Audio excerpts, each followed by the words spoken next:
Juneteenth means to me progression, transition. Juneteenth, a cross between June and 19, commemorates the official end of slavery in Texas on June 19th, 1865. That's over 2 years after the Emancipation Proclamation was signed into law by President Lincoln. News of their new freedoms was slow to reach some slaves throughout the country, and historians theorize that Texan slave owners suppressed the information in order to get one final cotton harvest from the slaves. On June 19, 1865, Major General Gordon Granger and Union troops arrived in Galveston to announce the war had ended and delivered General Order No. 3, which proclaimed that all slaves were free. The first official Juneteenth celebration took place in Texas a year later and became a state holiday in 1980. Juneteenth is celebrated in many ways, ranging from parades to cookouts and other activities.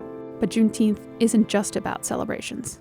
It also serves as a time to further the conversation on the legacy left by slavery in the United States, and as a means of discussing ways to address it, like the hotly contested topic of reparations.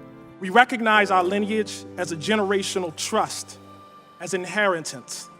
And the real dilemma posed by reparations is just that, a dilemma of inheritance. It is impossible to imagine America without the inheritance of slavery.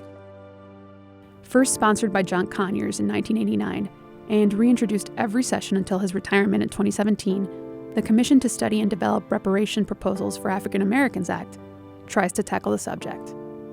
The bill is now sponsored by Texas Democrat Sheila Jackson Lee in the House and Senator Cory Booker in the Senate.